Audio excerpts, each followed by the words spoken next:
Welcome to Monday Jazz and Conversation, presented by a collaboration of 4 nonprofit organizations: Gold Coast Jazz Society, South Florida Jazz, Sunshine Jazz Organization, and the Miami Jazz Cooperative, all of whom are dedicated to bringing jazz to South Florida audiences.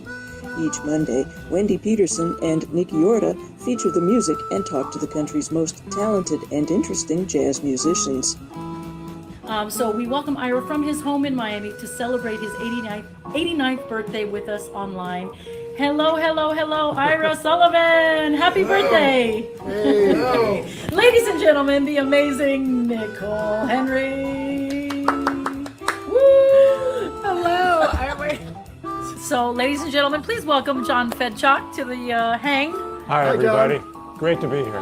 The amazing and beautiful and the world's best person, Brenda Alford. Hi, Brenda. Live up to that. Okay, I got some living to do. The very incredible guitar player, Mr. Go ahead, you do it. Jonathan Kreisberg. How are you? Hi guys, how's it going? Please welcome to Jazz and Conversation the amazing Joe Donato. Joey D! Hello. How are you? I'm so Good evening, sad ladies and that gentlemen. we gave This you is Ralph stress. Edwards, and tonight it's Joe Donato. This is your life. And now, the hosts of Monday Jazz and Conversation, Wendy Peterson and Nick Yorda. Hello, everyone. Happy Monday. Happy Monday. The last Monday Yes. of November. The last Monday of November. So I hope you had a fantastic holiday, Thanksgiving. We hope that you stayed safe, but you were able to eat your fill and see your loved ones, whether by Skype or video chat or whatever. But we are here on the very last Thursday, the last day of November, actually. The last day of November. Oh, it's the last day of November. The actual last day. So, Yep. so because it's the last day of the penultimate month of the year, we decided to do something really special for you, and we decided to bring on a very, very, very fun guest. And we're going to learn all about him and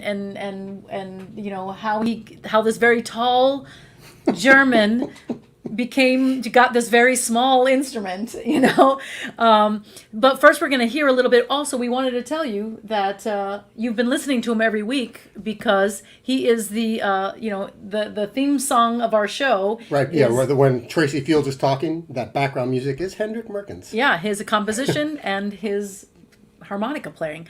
And we also have a very burning question to ask him. What is the exact term for harmonica player? Is it harmonicist? Yes, right. Harmoniker? I don't know. We're going to find out. We have and I also really want to know the exact way to say his last name, because I have been saying Meurkens because, I'm thinking that maybe I know how to speak German, which I clearly don't.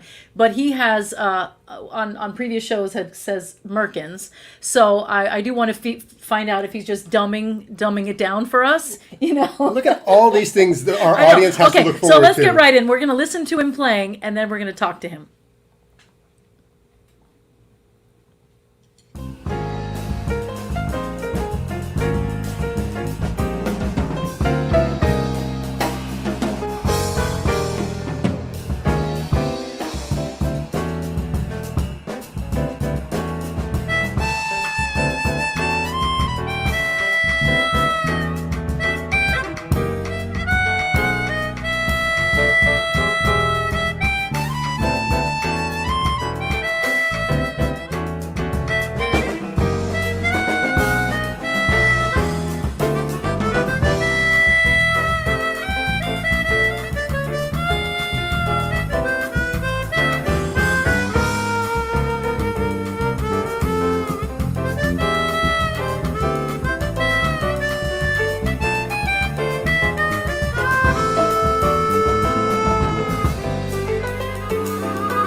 It's one of my favorite songs, so it's put me in a good mood.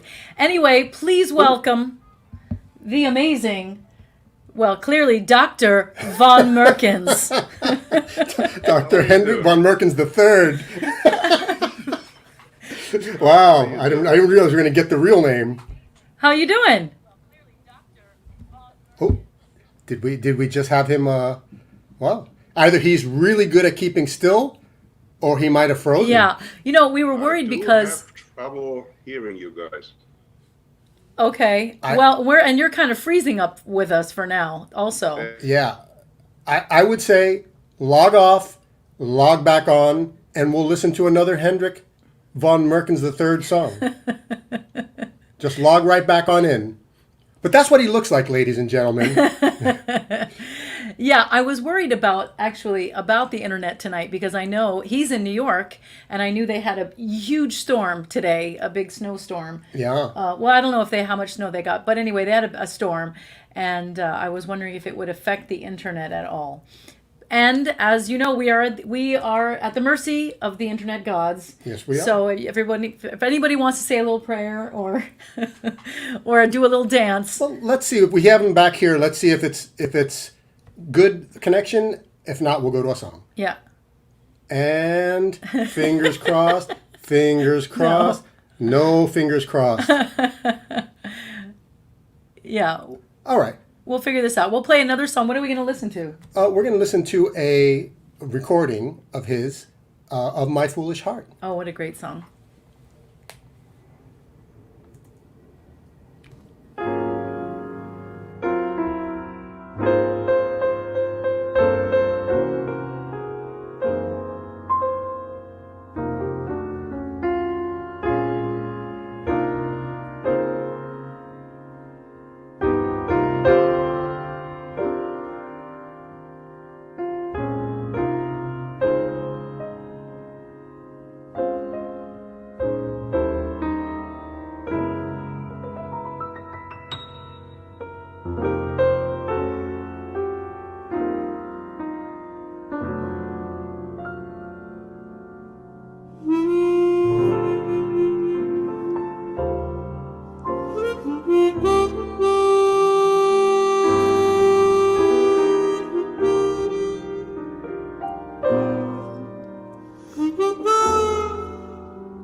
That was just to relax everyone. We're gonna try this again. We think we've got him now. Here he is. All right, Hendrik, Hey, Dr. Hendrik. Sorry. there we go.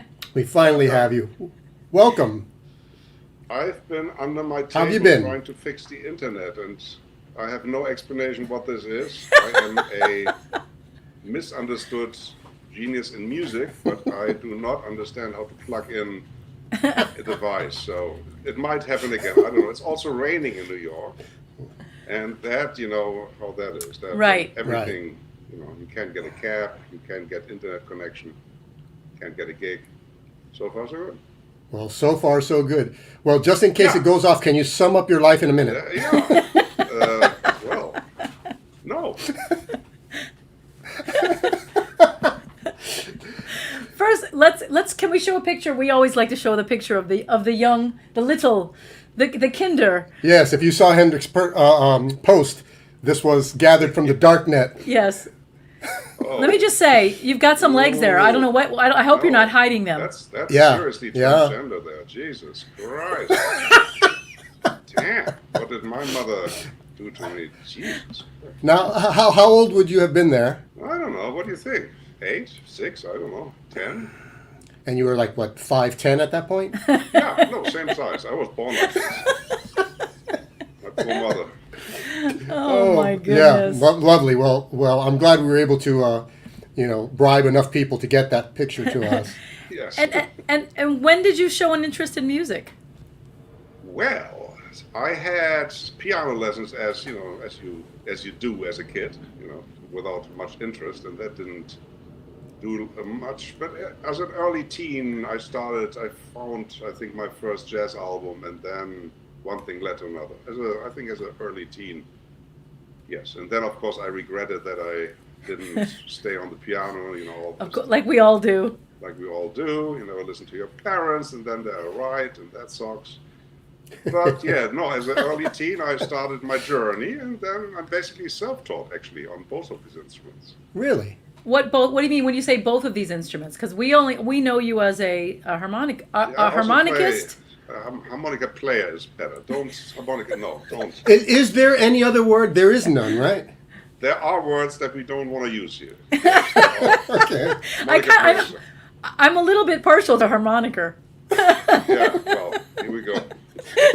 But the other instrument is Yes. the vibraphone, which is actually my first instrument, and that's what Okay. I studied when I went to Berkeley. Because obviously you can't go to any college in those days as a harmonica player. So vibes is the other instrument. Actually, Wow. I started that earlier than harmonica. Yes.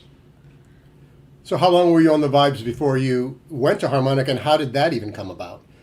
Well, vibes, I think I started with 16, and that is all Lionel Hampton's fault. I listened to him, and for a long time I was into Lionel Hampton before the other guys, before Milt Jackson showed up and all that.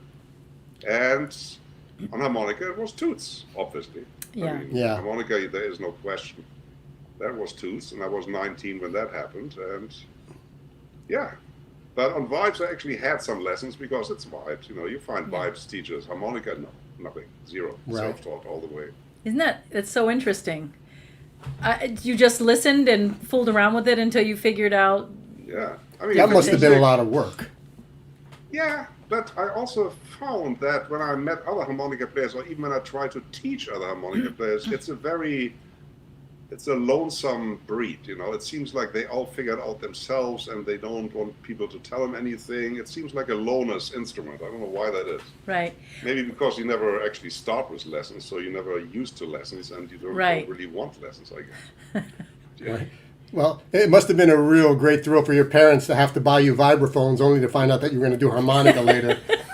Well, they didn't do much. The best thing they did is they didn't stop me. I mean, Of I course. did everything, and they Yeah. actually let it happen, which is a miracle. No, Yeah. that's great. Germany and Hamburg is a merchant's town. Everything is about business and trade, and you have to learn something decent and all the good stuff. Yeah. And then there's this kid who wants to be a jazz player. Hey, let me do it. That's amazing.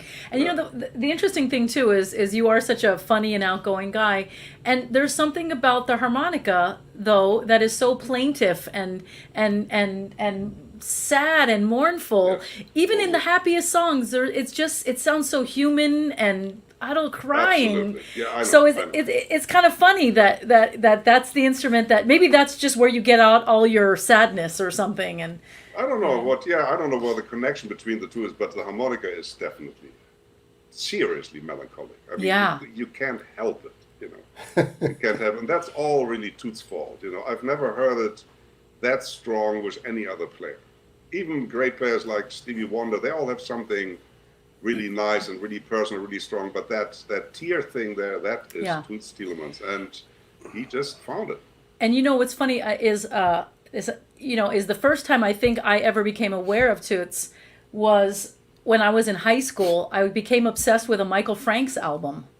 And this would have been in the early 80s, and I was obsessed with this album. And there was this one song in particular that he played on. Was it How Your Garden Grows, or This Is How the Garden This Grows. Is How the Garden Grows. And it is like, I can remember, like that angsty teenager with tears running down my face, listening to it over and over on cassette, because I had the little Walkman, and I would have to. Of course, yes, obviously. Toots was actually very lucky. I mean, first of all, he was a genius, so there is no question about that. But it also the right time, at the right place, at the right time. Yeah. His high point of his career was when actually melody and songs and beauty was needed.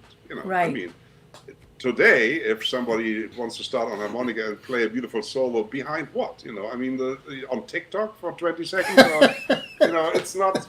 Times are not, they're not ready for that beauty right now. I don't think. Maybe it never comes back. But also, Toots Thielemans and Bossa Nova, that was just the sound of the 60s. Right. People wanted the sound, and they wanted the harmonica, they wanted the beauty, and songs were actual songs. Even the commercial songs, those were songs that you could actually remember, and it just worked. Toots' career just really worked at that time. Yeah. Well, just to prove to the audience, however, that you can have beauty in under a minute, this is something that Hendrik recorded for us just probably week? yesterday. No, last night or the night before that. Okay. So it is possible.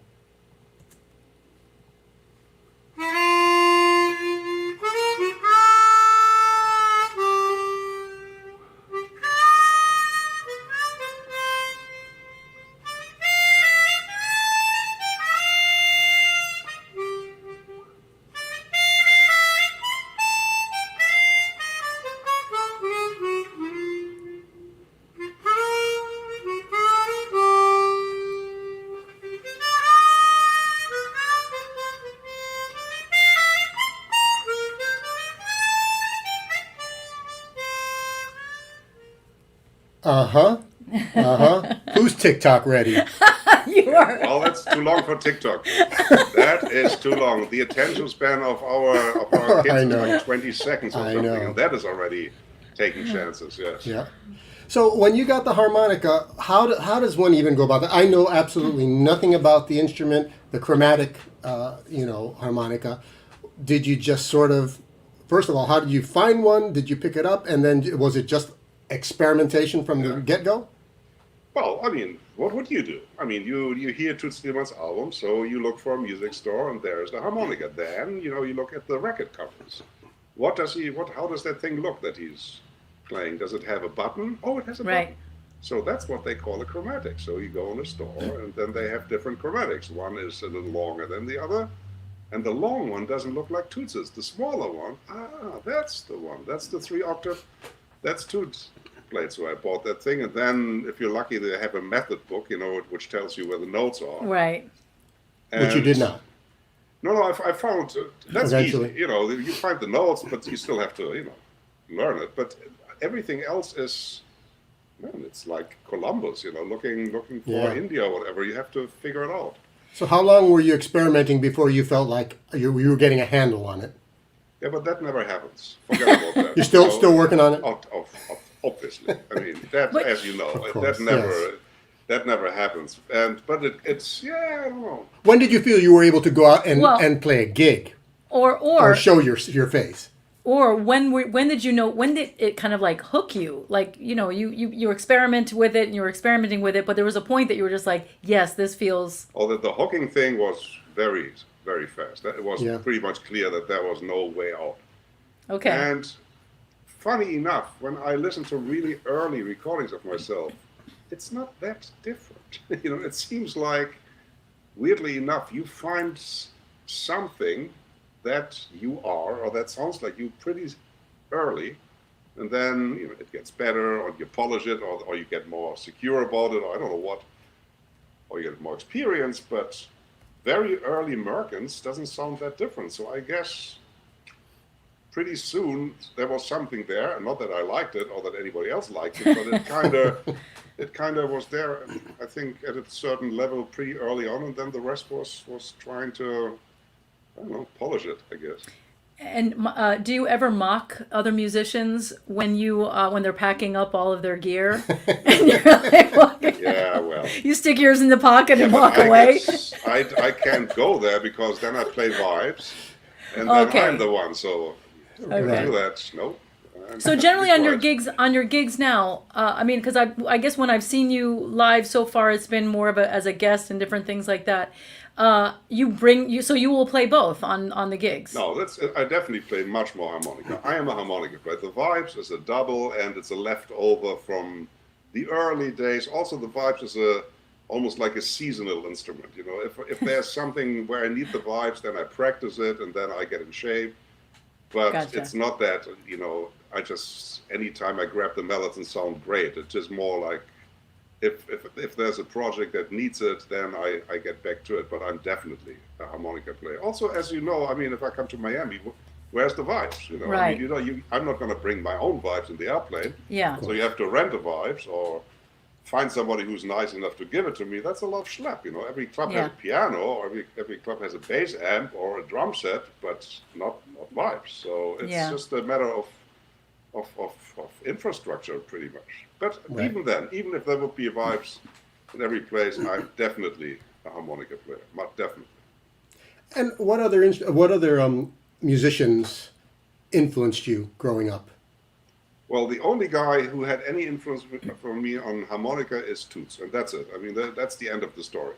I don't need any more harmonica influence. I am influenced, but that's only the instrument and the sound. Right. The music, I actually never really listened to what he plays. I just like the sound. For the musical side, I went to Charlie Parker and all the beboppers and Hank Mobley and Sonny Clark and Wynton Kelly. I'm really basically a bebopper on the wrong instrument. So, and then when these two things combine, that's that. But yeah, the Toots was really there to make me hook on the instrument. Right. But the musical thing comes from somewhere else. Right. And so tell us about this photo. So this is in 1978. Yeah. Well, that's Berkeley. I went to Berkeley from 77 till 80, Berkeley, Boston. And that looks like a score, so I probably took arranging 1 or arranging 2 or something, and that's all pre-internet, pre-Sibelius, pre-finale. That's pen and eraser and whiteout and you look very serious. Yes, well, I mean, it's what happened? Important composer at work. I'm thinking about the next movement. I can't disappoint. The world is watching. Another great German composers entering the scene. Yes, right. Got to keep the lineage. After Schubert, Mahler, Beethoven, Mozart, so I have to a certain level. And was going to Berkeley your first experience coming to the States? No, I actually was an exchange student when I was maybe 15, 16. I went to lovely West Virginia. Oh. Because tell me about it. I have not been there. No, well, I have. It was actually very nice. The people were very nice, but no buts. Yes, I went there. We stayed there a few weeks, and then we had an excursion to Washington D.C., and that was of course great. And yeah, it was very nice. Yes, I mean it was definitely a very traditional West Virginia family with all the cliches, the guns and all the good stuff. But there was some serious Southern hostility, and that's actually the impression that you keep. Nice. So did you hospitality? Hospitality. Sorry, hospitality. What's the difference? Because there's a big difference. Jesus. Sorry, your Freudian slip is showing. Here we go. Yeah. That's funny. Oh my gosh. Oh well, so we do. You just put that back on because I will just say this because as we all like to say, or every week we say this, our musicians that we feature every week lost. Lost all the gigs. Since March, right? You have you been able to do some things Well, I had two recordings things out of the blue. Nobody knows why that happened. I did actually a couple of weeks ago. I went to Cologne to record with the WDR Big Band, which is wow. It's a big deal. And and since it's Germany and they didn't have it as rough as we did, I mean now they do. Now they are also locked down. But up to the end of October, they had it much easier, and they just went through with it. So I flew to Germany, like 5 rows in the airport for myself, because nobody was flying, and I did that, and that's it. That's it. Right. So no local gigs, nothing in New York. Maybe an outdoor, cafe outdoors, as long as it's warm. That happens once in a while, but no, not up here. New York is very serious. No gigs. Yeah. And so the point is that we always try to give a little, like as if this was a gig, we try to do our best to pay our musicians. And so we'd like to let everybody know that we have a little tip jar. All of the proceeds, all of the money that goes in the tip jar will be sent to Hendrik at the end of the night. Yeah, I don't believe you. I need that in writing. Who knows where that money. You can let everybody know on Facebook tomorrow. That's right. So you text the word tip jar to the number 44321, and you'll get a prompt to. It's a link basically that takes you to a very safe site and you can tip any amount that you're able to. And we want to let you know that the first $100 will be matched. So hopefully we'll be able to, give a little something to Hendrik to show our love and appreciation for some food on the table, some warm food. That's exactly. March. We have been eating, bread and water since then, and I lost 300 pounds, which you can see here. Oh my God! The sad thing is how many people have gained weight just because they can't leave the house, And, That is true. I mean, your life changes, Thank God, as a musician, if you have a thing for composing, it's actually not so bad. I mean, there are no gigs and there is no money. That is bad, And I love those $600 per week as long as it lasted. That was really, really nice. Yes. That's one side. And of course, as a performer, not playing is really bad news. But there are other things. You write, you do your website. There are things to do. It's not. It's different, but it's not the end of the world. So you have been able to be creative during this time because some can't people help it. That's just what happens. You just do something else. I mean, nobody can turn off your creativity. You just find another outlet. Oh, somebody was asking, when Hendrik was at Berkeley, did you run into Herb Pomeroy, Michael Gibbs, Dave Samuels, Gary Burton? None of the four. None of the four. Oh, for I 4. think David Samuels was way after me. Gary Burton, I think, just had a leave of absence while I was there. Oh, wow. And I think Michael Gibbs was either I had nothing to do with him because he was teaching other things, but I think that was also early. And Rick wants to know when you're cracking wise on stage, do you ask yourself what would John Hart think?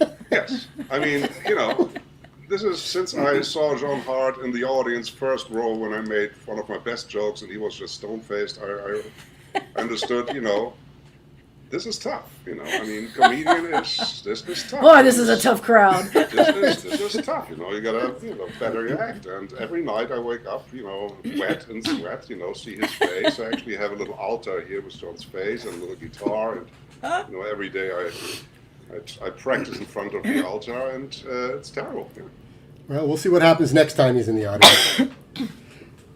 Tell us about Cobb's Pocket. You were mentioning that's the theme song, thank you, by the way, for that. And that's one of yours, yes?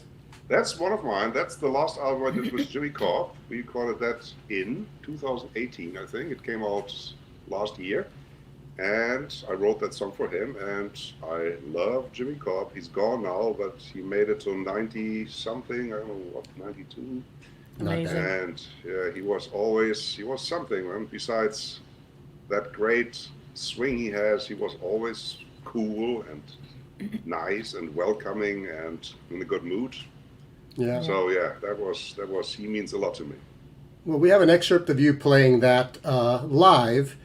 I'm not sure where the venue is. Maybe you can tell us afterwards. But this is Cobb's Pocket by Hendrik Meurkens, live somewhere.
Saxophone, if you choose not to use your tongue, if you choose not to articulate, you can basically move your fingers and you have a continuous line of legato notes. On harmonica, that is not happening. If you go from one note to another and it happens to be blow to draw or vice versa, there is a separation.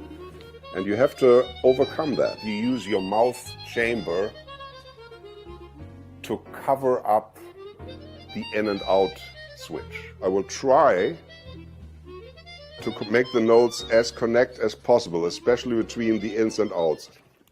For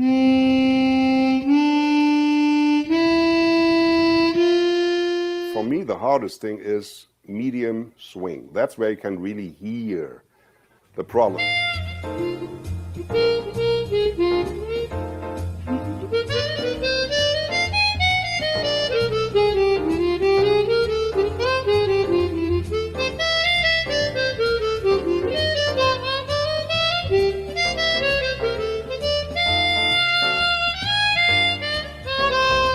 want to get acceptance in the jazz world as a jazz harmonica player, it has to sound like jazz. You know?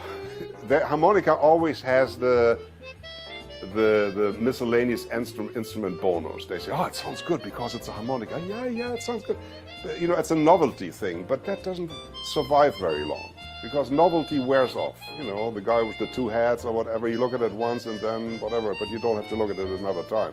So if you want to be successful as a jazz harmonica player, your phrasing has to be really jazz phrasing.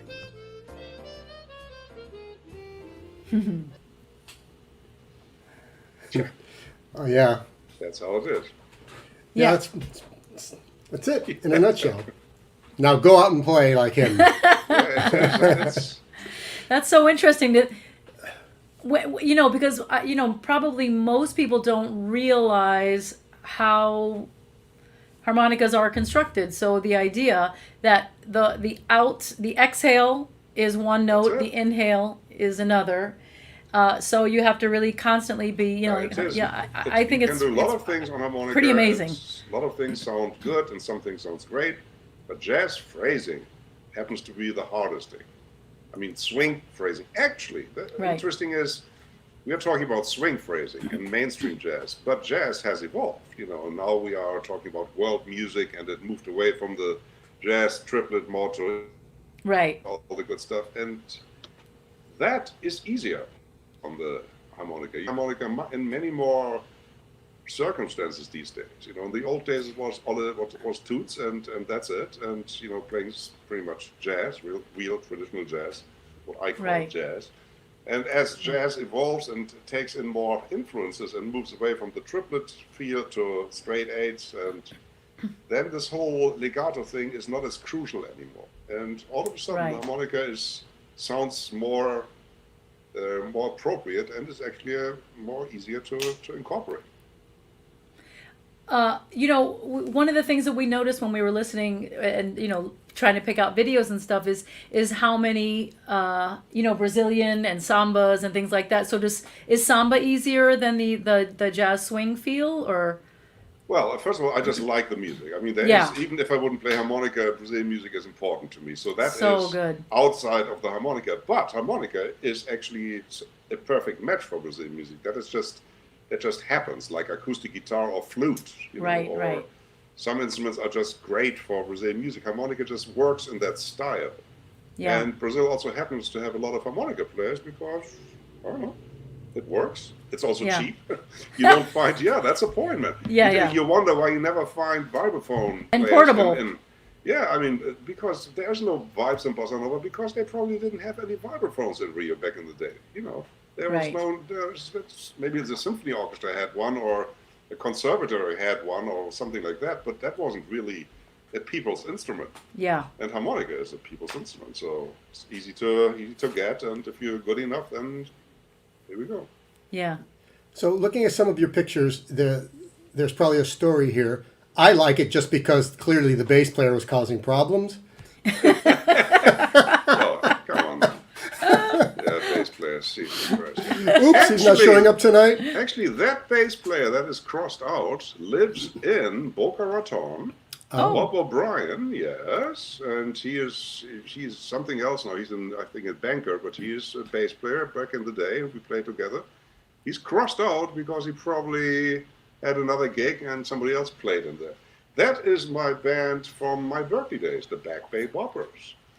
Yeah, The widely Back feared. Bay Bomber. Because Berkeley is in Back Bay. That's the area of Boston, and yeah, we played a lot. And it looks like it was a pretty international group. Yes, as Berkeley was in those days. Yeah.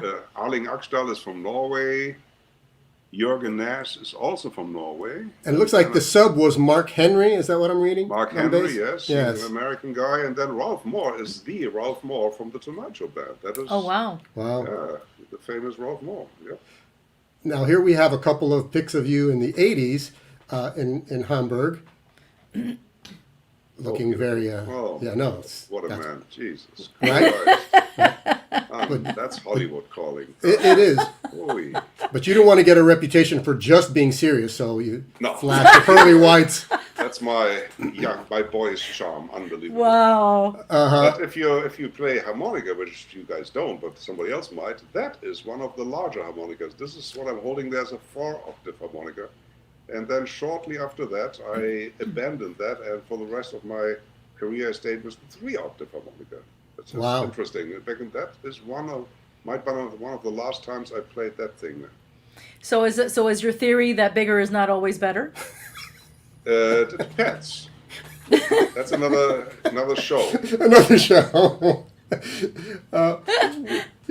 We have been talking about a lot of things, and there's a great clip from I think it was a CD release of Samba Little Samba, where we can get to see you playing both vibes and harmonica, not at the same time, but and I do have to apologize because for the sake of time I did some editing, so what was a really killing longish piano solo no longer exists. Who needs another piano solo? So was this when was this? Do you recall? Oh, I think I don't know which one that is. I think it was a CD release. Well, I'll tell you. Tell us afterwards. Yeah, I have to see it. I have to see what it is. Yeah. All right. But the song Samba is Samba Little Samba, right?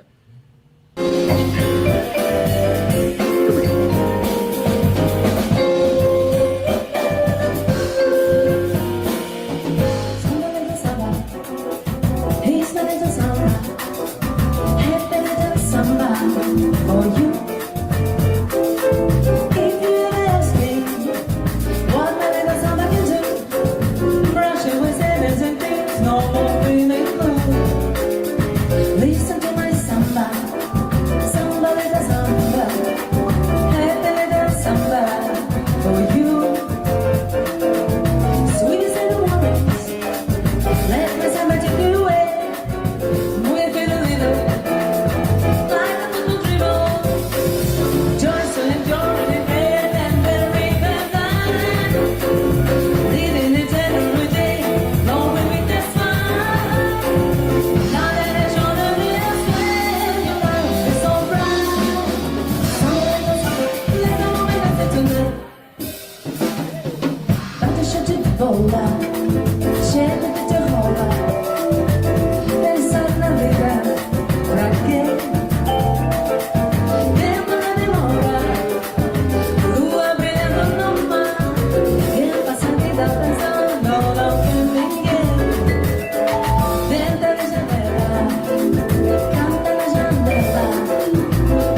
samba. I feel this samba for you. If you ever ask me what my little samba can do, first I was sadness and tears, no more feeling blue. Listen to my samba, samba little samba. I feel this samba for you. Sweet as you always, let my samba take you away. Move your feet a little, like a football dribble.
Yeah. Yeah, it did sound good. Did I detect some circular breathing there? Yeah, I was going to ask That you is a about. serious international band. We have in that band, the drummer Adriano Santos is Brazilian. So The good. co-leader, the bass player and singer, is Gabriel Espinosa. He's Mexican. The singer is Russian, Okay. Zubarev, and the piano player is also Russian, Michel Wow. Tsiganov. So here we go.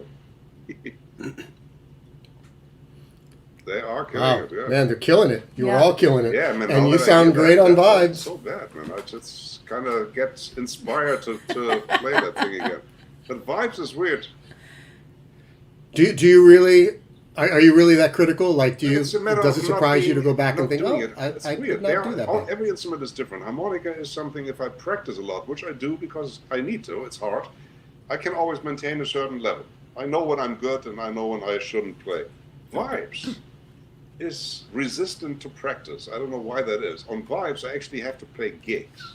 It's a very weird thing. I can practice, but it doesn't really do much. I have to play vibes with people because it's a different way you attack the melodies. You know, you play different. You touch the instrument different. Right. And Well, it definitely, if you it definitely looked physical. it's very, different. You can practice at home, and then you don't want to bother the neighbors, and then you play a little light, and then whatever you do, it has nothing to do with what will happen on the gig. It's weird. So vibes is actually a victim of the lockdown. Until I play some serious gigs in front of people, there won't be a whole lot of vibes coming from you because Right. I have to get back into it really. Right. Yeah. So tell us about some of these picks. Some great players that you've been around and that have been around you. Well, that is Claudio Diti. Claudio Diti is the king, the unchallenged and unrivaled king of samba jazz. Yes. By now, when I came to New York in the early 90s, it was still a very small circuit of samba jazz players, even around the world. It wasn't a whole lot. But that has changed. I mean, by now there are hundreds of thousands of great Brazilian and non-Brazilian musicians who play samba jazz, but Claudio is still the man who put it on the map. His language, his phrasing, his understanding is just the textbook of samba jazz. And a lovely guy. And a lovely guy. And when I came to New York, he knew me from before. He took me around. That was '92, and he made sure everybody know that I could play, and so that was very important. He was. It is very important, yeah. Yeah, he was a major force in my career, definitely. Nice. And moving on to this. That was with Charlie Bird. Before 9/11, I did a lot of tours in Germany, and long tours. After 9/11, the scene changed a little bit. Or there were less gigs, and and also after 9/11, actually, people weren't that crazy about American musicians anymore. Before 9/11, America was like the messiah of jazz. If you're from New York, you had a gig. After that, and after Afghanistan and the response to 9/11, the world said, I don't know about America. Right. So that's changed a little bit, but also there were just less gigs. But before 9/11, I went to Europe 2, 3, 4 times a year and did like tours with 3-4 weeks apiece. Wow. Every night a gig. And this was one with Charlie Bird. We took Charlie Bird over there a couple of times, actually. Yes. Nice. Very cool. That's Mandelo. Mandelo. That's another guy we took over there. And Chuck Red on drums and Pat O'Leary on bass. That's from somewhere in Germany. In January, probably, because that's when the tours usually were, freezing cold. And Yes. yeah, there were all the, these tours were like, as I said, 3 weeks, 4 weeks. And, you're on the bus every day. You drive from A to B. And that's where you hear all these stories, that's just like jazz history lesson. All these people, here Mandelo, and he played with everybody. He played in the NBC orchestra as a staff musician for decades, and of course he played all the jazz music. There are so many stories. That was a different time. Back in those days, people went to work playing their instrument. It's 9 to 5 or at night, whatever, 6 to midnight. They were actually playing every day. It was like a job. It's not like now, it's art, and I have a gig. Believe it or not, I have a gig. Back in those days, that was work. They actually went to work. I think sometimes I go, when I'm listening to a Frank Sinatra record or an Ella Fitzgerald record, it's so incredibly consistent. Their pitch, their time, their phrasing, everything is, and like you hear the stories that they were in the room with the, there were no like it is today where you can punch, you can fix, you can do 10 takes, you can, there's all this little magic that you can do. They are just perfection. That's what they were. Like I don't hear things out of tune. I think there are 2 reasons why that is. First of all, it's the seeding out process. If you don't have a reasonable talent and actually sing in tune, absolutely, and don't drop a beat and don't come in after the bridge or something like that. That happens 3 or 4 times, and then the band leader just says, "You're a nice guy, or person, or singer, whatever, but I have to move on." That's the first thing. So there's already a certain level of natural talent, unless you can't really do it. You just can't. There is no Pro Tools or or auto tune or a cappella, or I don't know what auto tune exactly. All these things. That was the other thing is, if you take serious talent and then do it 6 nights a week. Well, it's like riding a bicycle or something. That's the conclusion I came to. Yes. Playing with that high level of musicians every single night, just really feeding your kind of talent and your soul, and you're hearing the great solos every night, and you're singing with them, and everybody just elevates you, and so I was thinking, wow, what an amazing time. I'm lucky also, you figure out what works. You play a solo and you get kind of reaction. The next night you play a solo half as long, but twice as high. We said, right. That works. And then there comes Illinois Jacquet and plays 3 notes, and he steals the show. And said, what was that? What exactly did he do? Or you play, or you are bassy, and there was Tatum did that that way, so I don't do that. And then he does pling, pling, pling with a great rhythm section, and then he found his stuff. It was also very simple, because if the club owner isn't inspired to give you another shot or another week, then you just didn't. Right. So for sure. It was talent, routine, and playing for the people. If you didn't get an immediate reaction from the audience, you are in trouble. Right. Or your band leader is in trouble, which means you're in trouble. Exactly. Here's another group, and this is a good indicator of just how tall Hendrik is. That is a band that I put together for a tour in Germany in 90, maybe 1990. And the guy on the left is the drummer, Cesar Machado, and in the middle is the percussion player, and on the right, that's the bass player. Those three guys are from Rio. Then the second from the left is David Friedman, the great vibes player, David Friedman. Oh, we met him. Yeah, look at we that. met him a couple years ago in Germany. Lives in Yes. Berlin. No, Yeah, in Norway. Norway, yeah. Yeah. And then the short guy there in the front, that's Lito Tabora. He's actually from the Philippines originally, and we all, well, I was living in Berlin. So Lito, David Friedman, and myself, we are from Berlin, and then the rhythm section from Rio, and I put that together, and that was actually a 6-week tour. Wow. 6 Nice. weeks. And the Brazilians were scared to death because that was the first, I think that was in October or something, and that was right like a couple of weeks after the wall came down.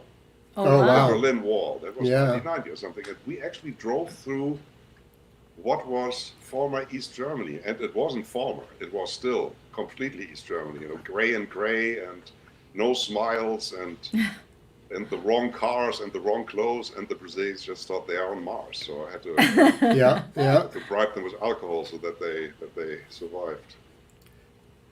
That's amazing. Now we've been talking about Toots.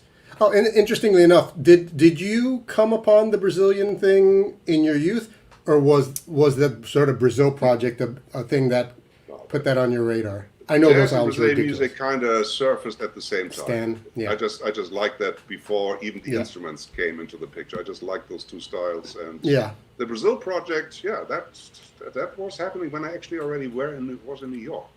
So did you go through the whole Stan Getz thing? You know. Yeah, kind of. Yeah. Kind of, yeah. But those two things were there independently in both eras. Yeah.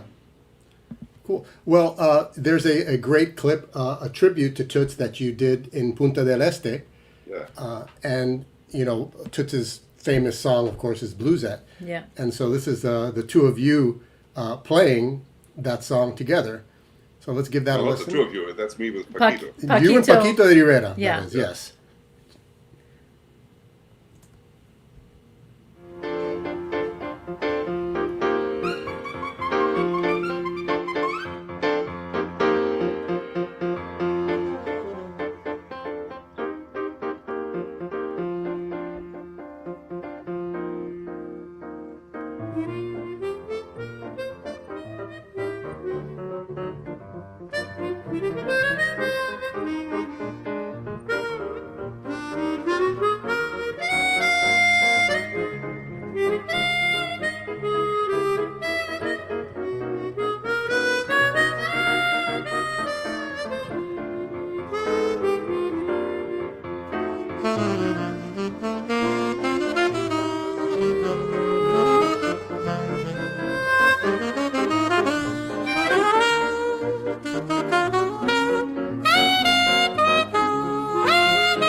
Very nice. Yeah, Paquito.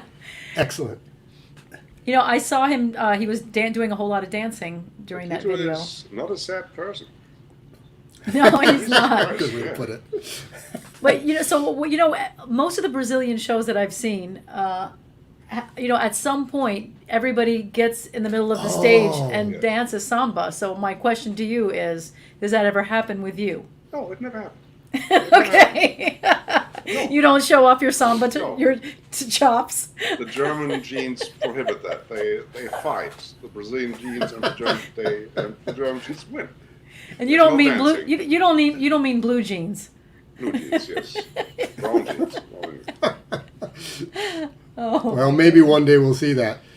How many albums have you recorded under your I'll own? tell you how many he's recorded. Take a look at this. This is the Maybe first 20. page. Yeah, there's some missing. 27, 28, something like that. There are a That's- couple yeah. of more ones that haven't made it to that page yet. Wow. Yeah. Yeah. A lot. You've been quite prolific. Yeah, but I also started at a time in the early 90s when CDs actually sold. Right. When I was with Concord Records from 1996, they had 4 new CDs every month Wow. or year. So they had, you know, they were just releasing them because people bought CDs. Right. People had CD players. They needed CDs for their CD players. It was actually a booming industry. Right. So if you were lucky enough that you had a record deal, you were actually recording, and you know people got paid. Right. And because CDs sold, you know, it was a profitable business. That, of course, is not that anymore. But It's gone, yeah. there was a time when that actually was happening. Yeah. And you have a book. Yeah, that with, you, with Christmas just around the corner, is this still available for people to give to their favorite people? Yes, that is possible. If you want to learn my tunes, or if you like my tunes, this is my songbook, which has most of my Brazilian songs in it. Yes, you can buy that. and you would find that on your website. Yes, Well, is it on my website? You find it somewhere. I don't know. Hendrik Meurkens songbook. Google. You find everything on Google. This is where you want to go. I'm not really in great shape. I have to update that. I'm kind of, since Facebook took over everybody's attention, you know, the websites are kind of, you know, going in the back there, and I have to actually work on my website a little bit. Right. Well, it's not like you don't have time on your hands. Yeah, that's right. Yeah, Jesus. He's composing. He's composing. Oh, that's right. He's composing for the second Yes, songbook. but I think, well, the first half of the pandemic was the composing half. Now I need maybe I practiced some vibes. I was actually inspired. That sounded not so bad. There you go. Is it all set up in your place? Yeah, well, kind of. It's half a vibraphone. It doesn't have the resonators because I don't want to piss off the neighbors. So that's what I'm talking about. You know, you're practicing an instrument in an apartment. Right. You know, this is not Miami. I don't have a house. You know, I have an apartment with neighbors left and right. So you play. It's not the same thing. Right. Yeah. We have We got a little glitch. a little bit of a freeze. We'll see if that works itself out. If not, guess what we're going to do? What are we going to play a video? Oh yeah, let's listen to. There he is. I think you're back. Yes. I hear him. Oh yes. I think I'm back. Yeah, Yes, you are. we lost you for a Right. second. So the neighbors. Yeah. You're going to take it easy, but you That will do probably it. was my neighbor who stepped on my cable. Totally. We'll see if he gets Yes. some vibes happening I or not. remember him, yeah. See, that's just all my neighbors. They don't want to even talk. I have a couple more pictures here. Now I love Yeah, that's was- Marlena Shaw, and I love the way That's she Marlena sings. Shaw. She is Yeah, she's great. That's from she is 2002, groovy. 18 years ago, and that's Herbie Mann there, Phil Woods, and me. That was a Wow. show in Pittsburgh, 2002. Don't you miss shows?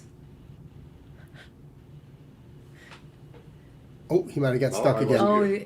yeah. So the she was asking if you miss shows. Oh. okay. Well, let's play a video real quick, and then we'll ask him about this picture because this is the Great Day in Harlem picture, which is such a cool thing. All right. You know what? Can you play this the one that he recorded just for us? Yes. A little excerpt in Sure. his house. Let's bring that one I up see the picture. real Oh, quick. there. Yeah. Oh yes, you were part of the Great Day in Harlem picture Yeah. there. No, play the All video. right, hold on. So here's a little video that he recorded also for us. Very short one.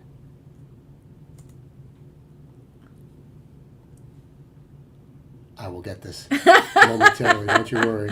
I just like to watch and. I know you do, but it's coming. Is it? Oh, yeah. Okay.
Brazil? Yeah.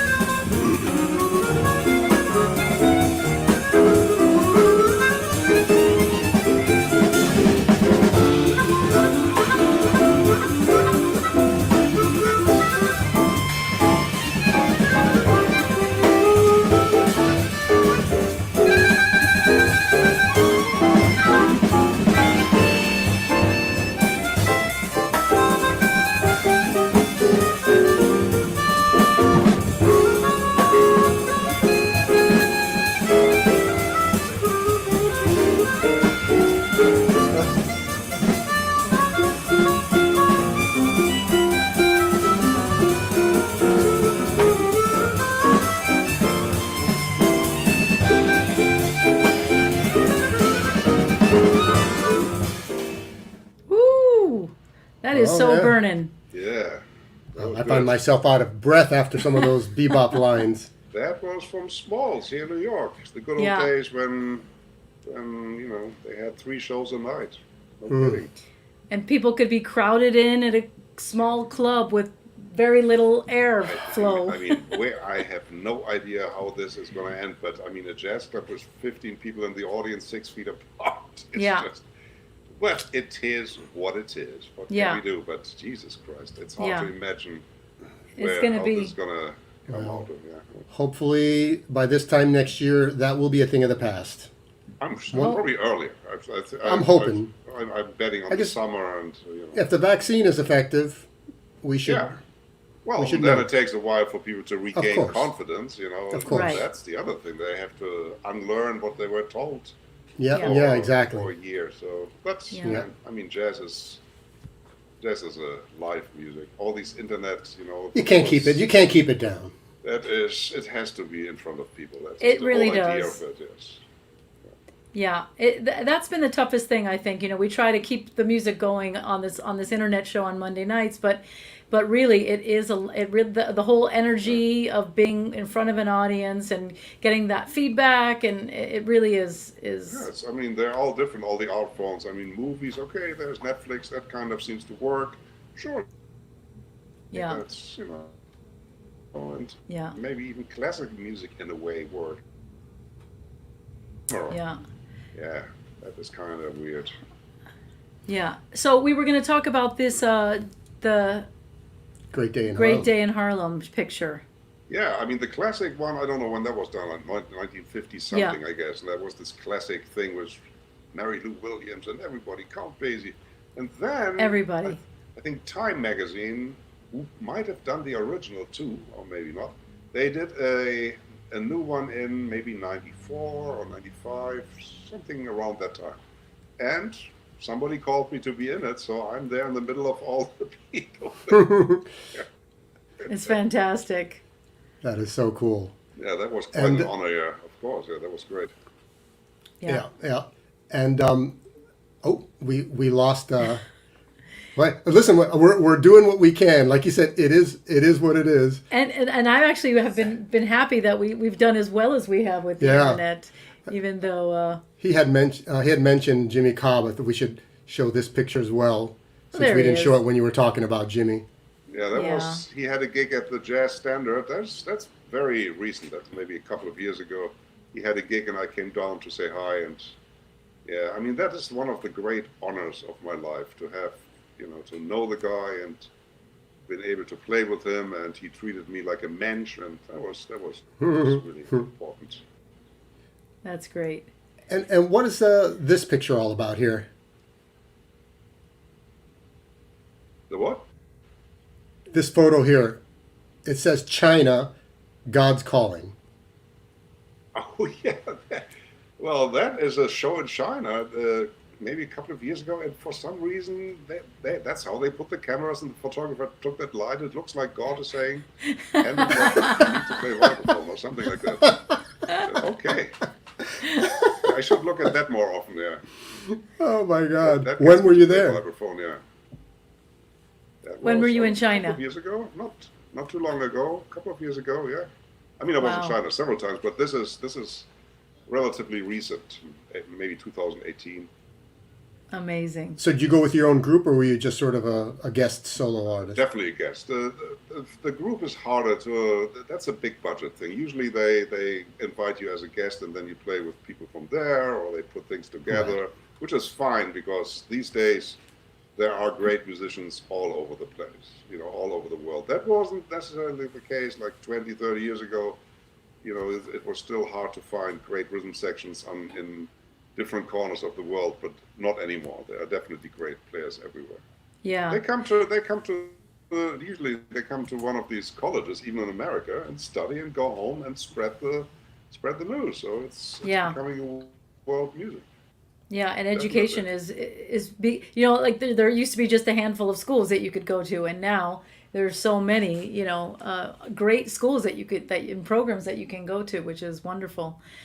And So we know that you did around the- Yeah, you're cutting in and out again. No. Go back Wow, if anybody can make sense of the 5 words we're getting there. 20 seconds apart. Okay. So we're going to play a song that that we featured on another of our artists, On Russ's, yeah. Russ Spiegel, his show, because he's been putting together these amazing pandemic videos with people, virtual big band. a virtual big band. So this is your song, correct? This is your Lingua? composition. My song and your guy. This is Russ Spiegel, Yeah. Miami's finest. Yeah, And he's doing he- great things. He did the arrangement, and he put it all together, and he edited it, and he did all the stuff that I have no idea what to do. But yes, it's my tune, but his work. What did you find it difficult to do the whole virtual thing, recording yourself and playing along and? Well, it's a work in process. I'm still learning, and I don't really have the best equipment because I just hope that this is all temporary. I Right. don't want to spend $5,000 in the best home equipment because Yeah. I really hope that at one day we don't need this Exactly. anymore. But Yeah. yeah, well, I'm learning. Yeah. Well, in the meantime, some really great creative music has come out of this That is true. situation, and you were part of it. And so let's give a listen to Lingua de Mosquito. Mosquito tongue? I guess so. Uh-huh. Or language. I don't know. Oh, lingua. Yeah, it could be one or the other. We'll have to find out about that. that. Here it is.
Hendrik Meurkens with the Russ Spiegel Big Band. So good. That's a great song, and it's a really great arrangement, I have to say. So good. Thank you. And we're having trouble with the... Yeah. We wanted to talk about a little bit what's next on the agenda, if the internet is going to allow us to talk to you. But we hear you, even though your image is frozen. That's all right. Or we don't. Or we don't. Well, we can talk about his last record. Hendrik's last record was a CD called Manhattan Samba. Yes, hopefully when he comes back on, he'll tell us a little Yeah, bit. and do we know when that came out? Was that... I think it might have been this year, for sure. Okay. Yeah. Okay. So, in the meantime, let's mention this one more time. Yes. You know, all of us musicians lost all of our gigs and most of our livelihood unless we were, employed by colleges and teaching and whatnot, when this pandemic started. So if you're watching and you can, put a little something in the tip jar, all of the money tonight goes directly to Hendrik. And hopefully, he can take that money and, buy, some new mallets so he can practice his... Or a new internet connection. Or a new internet connection. But all of the money goes directly to Hendrik. So we want to let you know that the first $100 will be matched. And all you have to do is text the word tip jar to the number 44321. You'll get another text back that will be a link to a very secure, website where you can donate whatever you can. But we really appreciate it, and we always like to send our guests home with a little something. That's right. So we can, anyway. But please, please and thank you. That's it. Exactly. So your last record came out when? The last record is brand new. It came out a couple of weeks ago.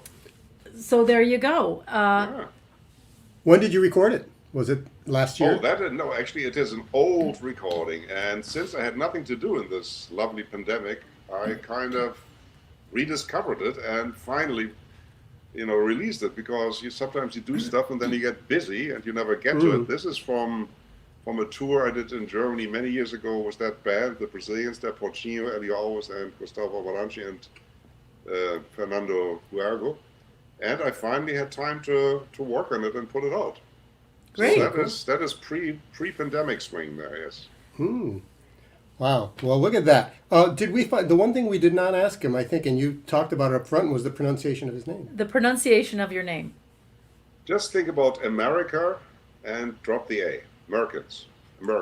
So it was really that. It's really that. It's Okay. just drop. If you drop the U, then you're good. Meurkens. Meurkens. Yeah. Okay. So that's yeah. I'll remember that maybe. Yeah. Sure she will. Easy. And what do you have in the pipeline when all of this stuff is done? I'm looking forward to staying at home another 5 months. I will buy a second shirt at some point, and that is it. No, what do I have to do? I have to find your project. That is, that's just recorded. It needs to be mixed and mastered and put together and all that. And that probably will become an album at one point. And then there's a beautiful tour in May in Switzerland, because they are also in better shape than we are. And until then, there's not much happening, believe it or not. I'm one of those guys, especially the New York guys, because our governor is very serious about this stuff. Yeah. We actually don't have gigs, and I'm one of them. Yeah. Yeah. But it's all good. I mean, I also want to survive. So Yes. It's not that I'm not revolting or anything. I understand what we're doing here, and it's common sense dictates that you don't hang with other people, especially in cellars that have jazz. Yeah. So it's all good. It just takes a minute.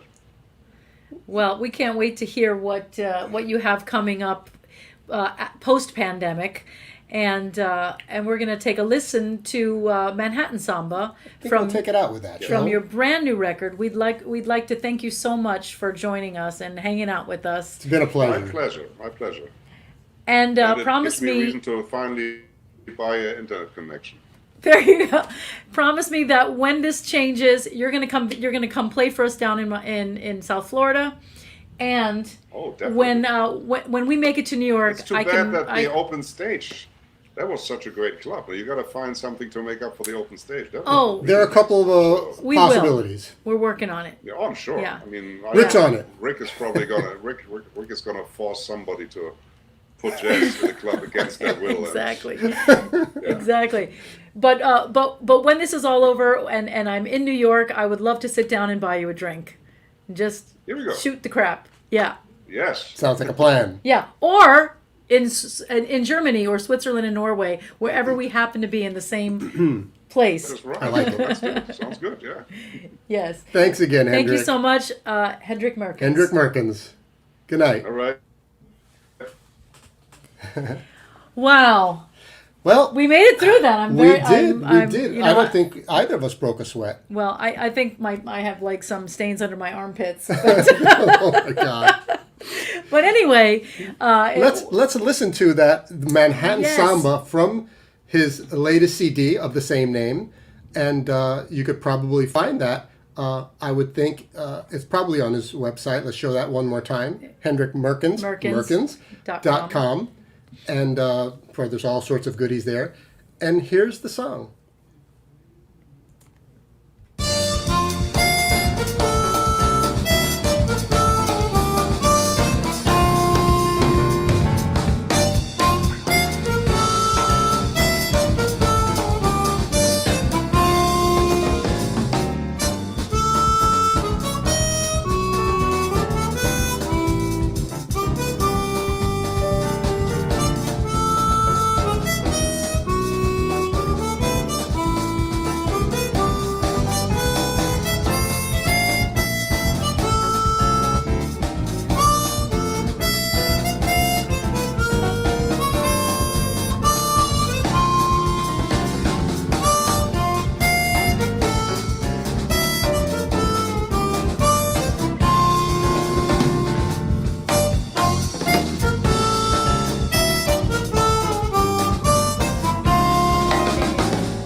course, Hendrik Meurkens. with Manhattan Samba, his brand new CD, and would like to give a great big thank you to our partners in crime on Jazz and Conversation, Gold Coast Jazz Society and South Florida Jazz, Sunshine Jazz Organization, and the Miami Jazz Cooperative. It takes a village, and this is our village. So we thank everybody, and we hope you check out their websites and keep supporting all of us in any way you can. It's important for the music for sure. Want to let you know what's coming up in December, which is next week, which is actually tomorrow. But next week we have the another really funny composer and singer and drummer by the name of Dave Tull. He's actually a West Coast person, but we have featured him on our show, one of the Miami Jazz Co-op's Monday night open stage. No, Oh no. Well, he was on a listening. no, wasn't he wasn't. But we talked about it. Okay. But we watched another thing that's with what it him. was. But Dave Tull, he's really funny. If you would, before you watch, check him out on YouTube, because he's just really funny, really great, clever songs. So we're going to be featuring him next Monday night. Then the following Monday, we've got Antonio Adolfo, who is speaking of Brazilian music, is a wonderful Brazilian composer and pianist. And I think he's going to be in Rio. I think you're right. Yeah, we'll have to pray to Fingers crossed. the internet gods. We're going to start doing the dance like tomorrow, and then we have on the 21st we have a holiday extravaganza. We have the MJC has always put on a holiday party at the open stage every year, and we just had so much fun, and we would have raffles, and everybody, it was just kind of a big jam and a big hug fest. And so we have reached out to a lot of our friends to record and do holiday tunes just for this.